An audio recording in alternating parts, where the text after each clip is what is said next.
शुभम करोति मंगलम। प्रभु श्री राम की कृपा आप सभी पर बनी रहे। गोवर्धन पूजा का हम त्यौहार मनाने जा रहे हैं। आज 26 अक्टूबर है और हम गोवर्धन पूजा क्यों मनाते हैं, किस प्रकार गोवर्धन पूजा का त्यौहार मनाना शुरू हुआ और इस दिन हमें क्या करना चाहिए और किन का आशीर्वाद लेना चाहिए, इसकी आपको मैं जानकारी दूंगी। उससे पहले आप सभी को गोवर्धन पूजा की ढेर सारी शुभकामनाएं।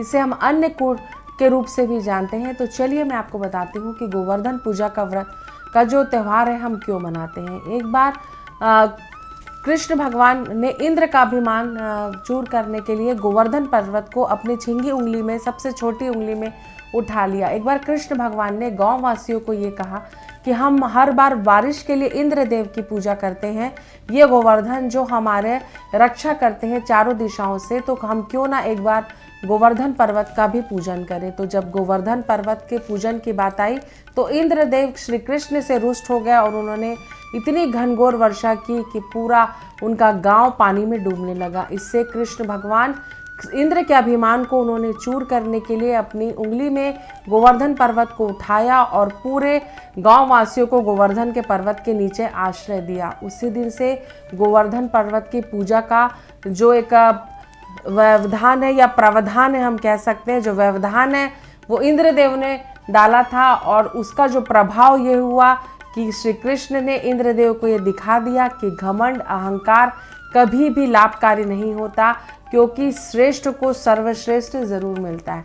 तो इसी दिन से हम गोवर्धन पूजा मनाने का त्यौहार आगे से हम मनाना शुरू कर रहे हैं और लगातार उसी दिन की परंपरा से गोवर्धन पर्वत को जिस दिन कृष्ण ने धारण किया था उसी दिन से हम गोवर्धन पूजा का त्यौहार मना रहे हैं। इस दिन घरों में गोवर्धन पर्वत मनाया जाता है। गाय के गोबर से गोवर्धन पर्वत के पूजा की जाती है, उसकी 7 परिक्रमा की जाती है। अन्नकूट का त्यौहार मनाया जाता है। गोवर्धन की 7 परिक्रमा करने के साथ साथ श्री कृष्ण, क्योंकि गोवर्धन को पर्वत को अपनी उंगली में उठाकर बिना कुछ अन्न जल को ग्रहण करे खड़े हुए थे, तो माता यशोदा ने उनको प्रसन्न करने के लिए अपने पुत्र को 56 प्रकार का भोजन बनाकर परोसा था। तो इस दिन 56 प्रकार के भोजन को बनाकर श्री कृष्ण को अर्पित करने का विशेष दिन होता है। इस दिन गौ माता की भी पूजा होती है।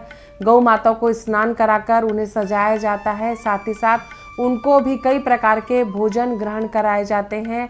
जो यादव वंश के कुल के व्यक्ति होते हैं, जिन्हें छत्तीसगढ़ में हम राउत कहते हैं, उन लोग नृत्य की परंपरा को आगे बढ़ाते हैं। गोवर्धन पूजा के दिन जिनके घर में गाय होती है उस दिन राउत नाचा भी किया जाता है। ये छत्तीसगढ़ की एक अपनी परंपरा है जिसमें राउत नाचा का त्यौहार वो मनाते हैं गोवर्धन पूजा के दिन। साथ ही साथ श्री कृष्ण भगवान को 56 भोग चढ़ाया जाता है। उसमें तुलसी दल डालना बिल्कुल भी मत भूलिएगा, क्योंकि श्री कृष्ण बिना तुलसी दल के भोजन को ग्रहण नहीं करते। कृष्ण जी का विशेष श्रृंगार होता है, उनकी पूजा अर्चना होती है। केसर के दूध से उन्हें स्नान कराया जाता है। कृष्ण जी के साथ राधा जी की भी पूजा होती है। इस दिन दान पुण्य का भी अत्यंत महत्व होता है।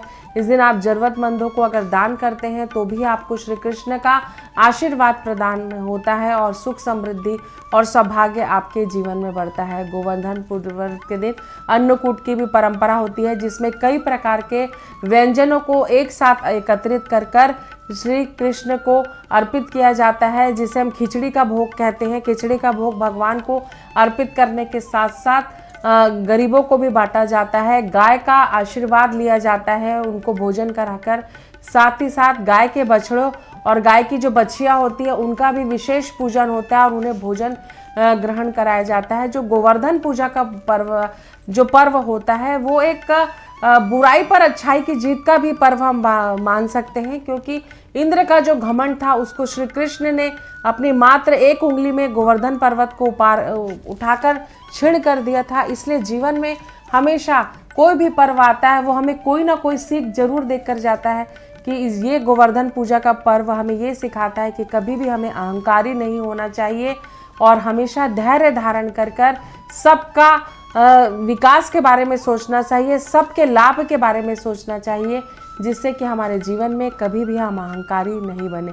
तो इस प्रकार जो गोवर्धन पूजा का व्रत है, जो कई लोग गोवर्धन पूजा के दिन व्रत भी करते हैं, वो अपने गाय के पूजन के बाद गोवर्धन परिक्रमा जो की जाती है, गोवर्धन पर्वत की। आज भी कई लोग गोवर्धन परिक्रमा करते हैं। साथ ही साथ जो गोवर्धन पर्वत नहीं पहुंच पाते वो अपने घर पर गोबर का गोवर्धन पर्वत बनवाकर उसके साथ परिक्रमा करते हैं, 21 परिक्रमा करते हैं। तो वो अपने पूजा पाठ करने के बाद ही वो भोजन ग्रहण करते हैं, अन्न जल ग्रहण नहीं करते हैं। और जब कृष्ण भगवान को 56 भोग अर्पित करते हैं, गौ माता का पूजन करते हैं, उनका श्रृंगार करते हैं, उसके बाद ही भोजन ग्रहण करना चाहिए, जरूरतमंदों को दान करना चाहिए। हमेशा दिवाली के दूसरे दिन हम गोवर्धन पूजा का त्यौहार मनाते हैं, क्योंकि इस बार दिवाली के दूसरे दिन सूर्य ग्रहण लग रहा है। इसके कारण सूर्य ग्रहण काल में किसी भी व्रत का पालन नहीं किया जा सकता। इसलिए हम जो गोवर्धन पूजा है वो हम 25 तारीख को ना कर 26 अक्टूबर को मनाएंगे। और कृष्ण भक्ति और कृष्ण पूजन का ये विशेष दिन होता है। तो जो भी व्यक्ति इस दिन कृष्ण भगवान को पूरी श्रद्धा और विश्वास के साथ पूजता है उसे श्री कृष्ण का आशीर्वाद प्राप्त होता है। चलिए मैं आपको कुछ ऐसे अचूक उपाय बता देती हूँ जो आप अगर गोवर्धन पूजा के दिन करते हैं तो आपको इससे लाभ होता है। अगर आपको संतान की प्राप्ति नहीं हो रही है और आपके वैवाहिक जीवन में बहुत समस्या रहती है तो आप गोवर्धन पूजा के दिन 1.25 किलो गुड़ आप पति पत्नी मिलकर इस गुड़ को गाय को खिलाएं और उनका आशीर्वाद लें। आपको ये उपाय लगातार 1 साल तक करना है। अगले आप देखेंगे गोवर्धन पूजा आते आते तक आपको संतान की प्राप्ति होने के संयोग बने लगेंगे। साथ ही साथ आपके घर में अगर किसी भी प्रकार की कलह रहती है तो उसका नाश होता आपको दिखाई देगा। साथ ही साथ अगर आपके कमरे में, आपके घर में आप जब प्रवेश करते हैं और आपके पत्नी के साथ आपके संबंध एकदम नकारात्मक रहते हैं, आप दोनों के विचार बिल्कुल नहीं मिलते और आपको ऐसा लगता है कि आपका मन अपनी वाइफ के साथ बिल्कुल भी पॉजिटिव नहीं हो पाता और दोनों आप विपरीत दिशाओं में जाते हैं, तो आप अपने घर के मुख्य द्वार पर 2 बांसुरी लटका सकते हैं। इससे आपके घर में नकारात्मक शक्ति का प्रवेश नहीं होगा और आपके जीवन में सुख समृद्धि और सौभाग्य बढ़ेगा। साथ ही साथ अगर आपके जीवन में आपका कोई काम नहीं बनता, हर काम में आपका व्यवधान आता है, चाहे शिक्षा के क्षेत्र में हो, कार्य के क्षेत्र में हो, विवाह के आपके योग नहीं बन रहे हैं, इस प्रकार की कोई भी प्रॉब्लम आती है तो आप गोवर्धन पूजा के दिन जहाँ पे आपका बिस्तर लगा होता है अपने गद्दे के नीचे बहुत सारे मोर पंख रख लें। इससे अगर आपको काल सर्प दोष है, पितृ दोष है, तो भी आपको इससे बहुत राहत मिलेगी और श्री कृष्ण के आशीर्वाद से आपको काल सर्प दोष से भी धीरे धीरे मुक्ति मिलने लगेगी। साथ ही साथ इस दिन घी और गुड़ के दान का भी विशेष महत्व होता है। आप किसी भी कृष्ण मंदिर में जाकर 1.25 किलो गुड़ और घी का दान करें, ब्राह्मणों को घी और गुड़ का दान करें, इससे भी आपके जीवन में श्री कृष्ण का आशीर्वाद प्राप्त होता है। साथ ही साथ इस दिन श्री कृष्ण को मिश्री और माखन का भोग लगाना बिल्कुल भी ना भूलें, क्योंकि बिना मिश्री और माखन के भोग की कृष्ण की पूजा अधूरी होती है। कृष्ण जी को माखन और मिश्री अत्यंत प्रिय होता है, तो आप श्री कृष्ण मंदिर में जाकर माखन और मिश्री का भोग जरूर लगाएं। श्री कृष्ण को पीला रंग अत्यंत प्रिय है, तो उन्हें आप पीताम्बरी भेंट कर सकते हैं। आप ब्राह्मणों को वस्त्र दान में दे सकते हैं। साथ ही साथ श्री कृष्ण को कमल के माला भी आप अर्पित कर सकते हैं। श्री कृष्ण को कमल भी अत्यंत प्रिय होता है। श्री कृष्ण को बांसुरी भी अति प्रिय है, तो आप किसी भी कृष्ण मंदिर में जाकर श्री कृष्ण को बांसुरी भी अर्पित कर सकते हैं। इससे भी श्री कृष्ण का आशीर्वाद आपको प्राप्त होगा। तो आपने जाना कि किस प्रकार गोवर्धन पूजा हम कब मनाने जा रहे हैं, क्योंकि 25 तारीख को सूर्य ग्रहण होने के कारण हम दिवाली के दूसरे दिन गोवर्धन पूजा का व्रत या त्यौहार नहीं कर पाएंगे। तो आपको 26 अक्टूबर के दिन गोवर्धन पूजा का व्रत करना है और त्यौहार मनाना है। और साथ ही साथ श्री कृष्ण का आशीर्वाद प्राप्त करने के लिए आपको कौन से छोटे छोटे उपाय करना है ये भी मैंने आपको बताया। तो आप सभी जानते हैं कि श्री कृष्ण को जब तक आह्वान ना करो, श्री कृष्ण आपकी मदद के लिए नहीं आते। तो श्री कृष्ण की कृपा प्राप्त करने के लिए श्री कृष्ण गोविंद हरे मुरारी हे नाथ नारायण वासुदेवा का जाप करना नहीं भूलें। अगर आप इस मंत्र का जाप करें और श्रद्धा और पूरे विश्वास के साथ अगर आप इस मंत्र का जाप करते हैं तो श्री कृष्ण आपकी रक्षा करने स्वयं आते हैं, क्योंकि कृष्ण ने हमेशा अपने भक्तों की लाज रखी है। उन्होंने द्रौपदी की लाज रखी थी। उन्होंने गीता में ये बताया कि कर्म कर फल की इच्छा मत कर। साथ ही साथ गीता में उन्होंने हमें जीवन को एक नए ढंग से जीने का रास्ता दिखाया। इतने महान शासक होने के बाद भी, अच्छा पुत्र, अच्छा पति और अच्छे शासक होने के बाद भी श्री कृष्ण अर्जुन के सारथी बने। तो श्री कृष्ण हमारे जीवन के प्रबंधन को अगर हम देखते हैं तो उनका एक विशेष महत्व है और उनकी एक विशेष विशिष्टता है जो हमें हर रूप में दिखाई देती है। तो श्री कृष्ण का अनुसरण कर हम अपने जीवन में सुख, समृद्धि और सौभाग्य प्राप्त कर सकते हैं। आप सभी को भगवान श्री कृष्ण का आशीर्वाद प्राप्त हो। इन्हीं शुभकामनाओं के साथ एक बार फिर से आप सभी को रूपाली श्रीवास्तव का नमस्कार।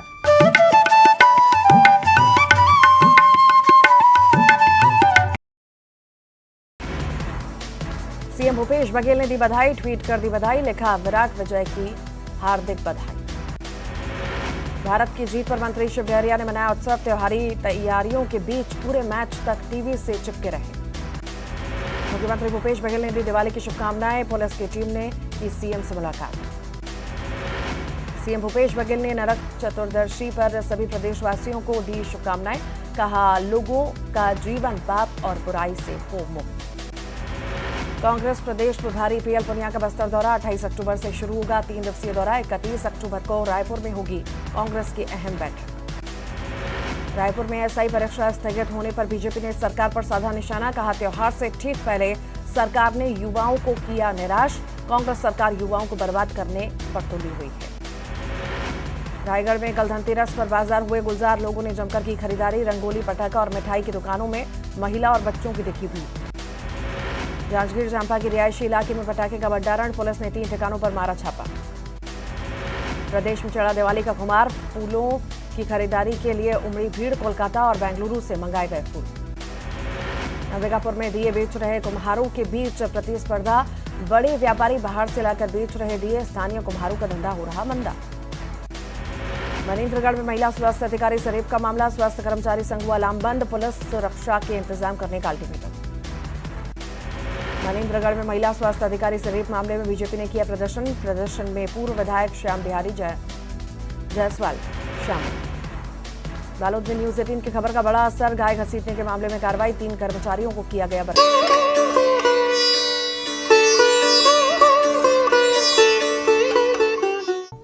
शुभम करोति मंगलम। प्रभु श्री राम की कृपा आप सभी पर बनी रहे।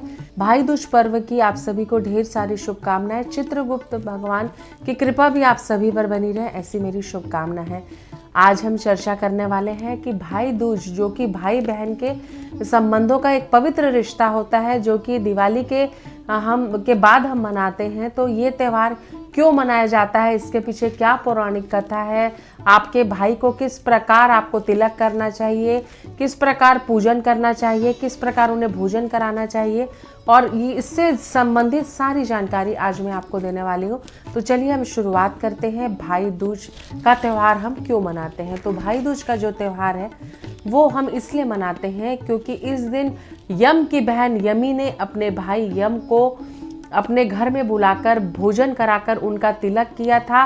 तो यम ने उनको वर मांगने के लिए कहा, तो यमी ने उनको ये कहा कि जो भी बहन अपने भाई को भाई दूज के दिन अपने घर बुलाकर उसका तिलक कर उसको भोजन कराती है, तो उस व्यक्ति को और उस बहन को, दोनों को यम का भय नहीं रहता। तो माता की कृपा उन्हें प्राप्त होती है, परिवार का आशीर्वाद उन्हें प्राप्त होता है। तो इससे, क्योंकि सूर्य के पुत्र और पुत्री हैं यम और यमी, तो ये पौराणिक कथा है कि यमी के काफ़ी आग्रह करने के बाद भी यम यमी के घर नहीं जा पाते थे। तो एक दिन यमी ने हट कर यम को अपने घर भोजन के लिए बुलाया, उनका आदर सत्कार किया, उनके लिए चौक पुरोई, उस पर उन्हें चावल का अक्षदल से उनके लिए रंगोली बनाई, उस पर एक पीठा रखा, उस पर बैठाकर उन्होंने अपने भाई को तिलक किया, उनका पूजन किया, उनको लाई, बदासा, सुपारी, पान सब उनको अर्पित करने के बाद उनकी आरती उतारी और उसके बाद उनको नैवेद्य का भोग लगाया और उसके बाद उनको भोजन कराया। उससे प्रसन्न होकर यम ने अपनी बहन यमी से कहा कि बहन मांगो, तुम्हें मैं क्या आशीर्वाद प्रदान करूं। तो यमी ने कहा कि यम, आप जो भी भाई अपनी बहन के घर जाकर इस दिन भोजन ग्रहण करेगा उससे आपको भय नहीं होगा, इसका आशीर्वाद मैं चाहती हूँ। और हम हर भाई दूज के दिन कार्तिक में जो पड़ती है भाई दूज, उसमें आपको हमारे घर भोजन करने आना है और हर भाई को अपने बहन के घर इस दिन भोजन करने जाना होता है। तो जो बहन अपने भाई को इस दिन अपने घर में बुलाकर उसका आदर सत्कार करती है, उसका तिलक करती है, उसे भोजन कराती है, उसे यम का भय नहीं होता और उसके आयु में वृद्धि होती है। तिलक कराने के पश्चात भाई अपनी बहन को कुछ उपहार स्वरूप कुछ भी भेंट करता है और उसे आशीर्वाद प्रदान करता है। इस प्रकार जो भाई बहन का ये पवित्र संबंध है, इस प्रकार के मिलने जुलने से और भी पवित्र होते जाता है, क्योंकि ये एक पारिवारिक कड़ी होती है कि आज आप अपने भाई से मिल रहे हैं, आपके बच्चे आपके बच्चे जो होंगे वो अपने भाई बहन से मिलेंगे। तो एक पारिवारिक माहौल हमारी संस्कृति, हमारे धर्म और हमारे त्यौहार के कारण आगे बढ़ता है, जिससे कि हमारी धर्म और संस्कृति लगातार आगे बढ़ती जाती है। साथ ही साथ एक कथा और है कि जब भगवान श्री कृष्ण नरकासुर का वध कर वापस जा रहे थे द्वारिका, तब सुभद्रा ने उन्हें अपने घर में बुलाकर उनका अभिषेक किया, साथ ही साथ कृष्ण भगवान की आरती उतारी, उनको तिलक किया और अपने घर में भोजन का ग्रहण करवाया। इससे श्री कृष्ण ने सुभद्रा से कहा कि बहन, आज के दिन जो भी बहन अपने भाई को अपने घर में बुलाकर उसका तिलक करेगी, उसका पूजन करेगी, क्योंकि श्री कृष्ण तो देवों के देव आराध्य थे, विष्णु भगवान का अवतार थे, तो सुभद्रा ने उनका पूजन किया। तो जो भाई बहन होते हैं वो एक दूसरे का, बहन अपने भाई का तिलक करती है, साथ ही साथ भाई अपने बहन को कुछ उपहार स्वरूप सामग्री प्रदान करता है। तो आप अगर अपने भाई को श्रद्धा पूर्वक, आदर पूर्वक अपने घर में बुलाकर उसका तिलक कर उसकी आरती उतार कर उसे भोजन कराते हैं, तो आपके भाई को यम का भय नहीं होता। कहा जाता है कि इस दिन यम देव की भी पूजा अवश्य करनी चाहिए। यम की पूजा के लिए यम को आह्वान करना चाहिए कि हे यम देव, अपना प्रकोप हम पर नहीं दिखाइएगा और हमारे भाई और हमारी बहन को अल्पायु नहीं बनाकर उन्हें दीर्घायु बनाइएगा। साथ ही साथ इस दिन आपको गरीबों को दान करना चाहिए, भाई बहन को मिलकर गाय को भोजन कराना चाहिए। कई असहाय कुत्ते आपको दिख जाते हैं, उनके भी भोजन की व्यवस्था करनी चाहिए। ब्राह्मणों को दान देना चाहिए यथाशक्ति दक्षिणा के अनुसार। बहुत से पशु पक्षी हैं जिनको हम भोजन की व्यवस्था नहीं होती, हमें उनके भी भोजन की व्यवस्था करानी चाहिए। साथ ही साथ ये एक ऐसा पवित्र माहौल होता है, एक ऐसा बंधन होता है जिसमें भाई बहन एक दूसरे के संबंधों में प्रगाढ़ता आती है, और ये भाई और बहन का एक रिश्ता ऐसा पवित्र बंधन माना जाता है जिसमें कि बहन अपने भाई को आदर और सम्मान के साथ अपनी जीवन से जुड़ी हर अच्छी और बुरी बातों को शेयर कर सकती है, तथा भाई उसके जीवन में आने वाले हर संकट से उसकी की रक्षा करने का वचन उसे साल में 2 बार तो जरूर देता है, एक रक्षाबंधन के दिन और दूसरा भाई दूज के दिन। तो इस प्रकार आपने जाना कि किस प्रकार पौराणिक कथाएं हैं जिसके कारण हम भाई दूज का त्यौहार मनाते हैं। अब सबसे बड़ी बात यह है कि भाई दूज के त्यौहार में हम कौन से मुहूर्त में भाई का तिलक करें। भाई का तिलक मुहूर्त में करना बहुत ज़रूरी है, क्योंकि यमी के घर में जब गए थे तो वो दोपहर के बाद का काल था। तो आप जब भी भाई दूज में अपने भाई को भोजन कराएं तो आप कोशिश करें कि 12 बजे के बाद, दोपहर के बाद अपने भाई को भोजन कराएं, जिससे कि आपके भाई की आयु भी बढ़े। तो आपको मैं वो मुहूर्त बता देती हूँ जिस समय आपको अपने भाई को घर में बुलाकर भोजन कराना है। तो आप 11:36 से 12:24 तक अपने भाई का तिलक करें। भाई के तिलक करने के पश्चात उसे कुछ भी नैवेद्य खिलाएं, उसके बाद उन्हें भोजन का आग्रह कर सम्मान पूर्वक उन्हें भोजन कराएं। इसके बाद आप दिन भर भाई दूज का मुहूर्त रहता है, आप कभी भी अपने भाई को टीका कर सकते हैं और उन्हें भोजन ग्रहण करा सकते हैं। साथ ही साथ कायस्थों में चित्रगुप्त भगवान की पूजा का भी इस दिन विशेष महत्व रहता है। जो कायस्थ होते हैं वो इस दिन चित्रगुप्त भगवान की आराधना करते हैं, अपनी लेखनी का पूजन करते हैं। उनके घर में श्री चित्रगुप्त भगवान की आरती होती है। घर का हर सदस्य चित्रगुप्त भगवान का पूजन करता है। उनके घर में जो भी कॉपी, पुस्तक, बही, खाते या व्यापारिक जो भी पुस्तकें होती हैं उसे चित्रगुप्त भगवान के सामने रखकर पूजन किया जाता है। इस दिन कायस्थ कलम नहीं उठाते हैं, क्योंकि जो चित्रगुप्त भगवान है वो ही पूरी दुनिया का, पूरे संसार का लेखा जोखा रखते हैं।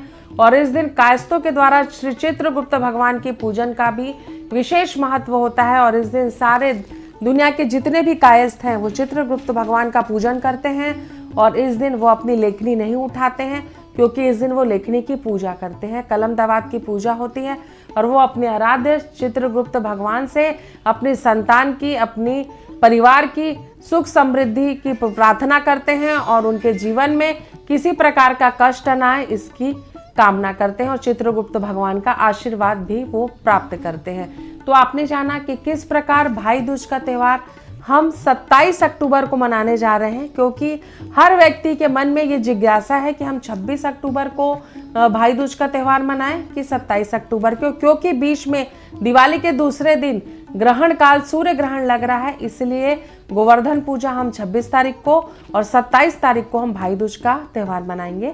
तो आप सभी भ्रमित ना हो, आप भाई दूज का त्यौहार 27 अक्टूबर को अपने भाई के साथ पूरे श्रद्धा और विश्वास के साथ, पूरे प्रेम प्रदर्शन के साथ मनाएं, एक दूसरे का आदर सम्मान करें, उन्हें घर में भोजन कराएं, साथ ही साथ जरूरतमंद व्यक्तियों को भी आप भोजन करा सकते हैं, गाय को भोजन कराइए, इस दिन काफ़ी लाभ होता है। और कोई भी ऐसा शुभ काम जो एक अच्छा समय भाई बहन साथ में बिताना चाहें आप बिता सकते हैं। अपने भाई बहन आपस में सुख दुख की बातें करते हैं, एक घर में सुख खुशी का वातावरण रहता है। और क्योंकि भगवान श्री कृष्ण सुभद्रा के घर में गए, यमी के घर में गए, उसी प्रकार आप भी अपने बहन के घर जाएं, उन्हें आशीर्वाद प्रदान करें। भाई अपनी बहन और भाई एक दूसरे के साथ समय व्यतीत करें, बहन अपने भाई का तिलक कर कर उसकी लंबी आयु की कामना करें। आप सभी के जीवन में आपके भाई का प्रेम और आपकी बहन का आशीर्वाद आपको मिलता रहे। इन्हीं शुभकामनाओं के साथ आप सभी को भाई दूज की ढेर सारी शुभकामनाएं। चित्रगुप्त जी के आशीर्वाद भी आप सभी को प्राप्त हो, ऐसी मेरी शुभकामना है। नमस्कार।